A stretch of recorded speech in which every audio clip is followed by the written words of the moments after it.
once again, I wanted to focus on the West African family or West African faces. Something I don't commonly draw. We draw comic books all the time. We always focus on faces that the comic book people draw, but people have unique faces, and I wanted to get a better idea of what facial images would look like. So I'm drawing, getting the relationship between cheekbones and eyes and lips and all that stuff together.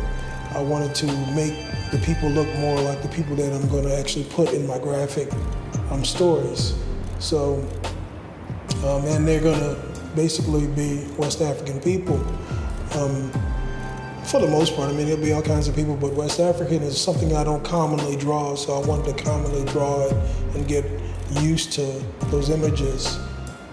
Once I get the stories together and get a few voice actors, then I'll be ready to do something unique with West African images and people. I've already started with Sojourner's Message. I think that's what the name of the video is.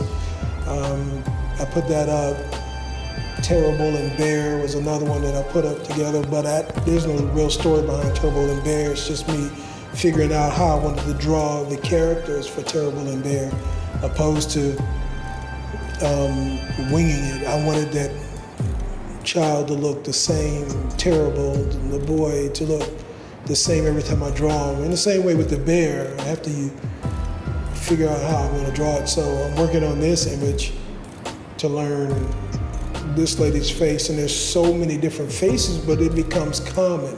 If you're in West Africa, they know what a West African looks like often, and they can quickly assess what, if you're West African, and even so, if you come from that region, so can anybody who's from a specific region. So, and spend a lot of time there.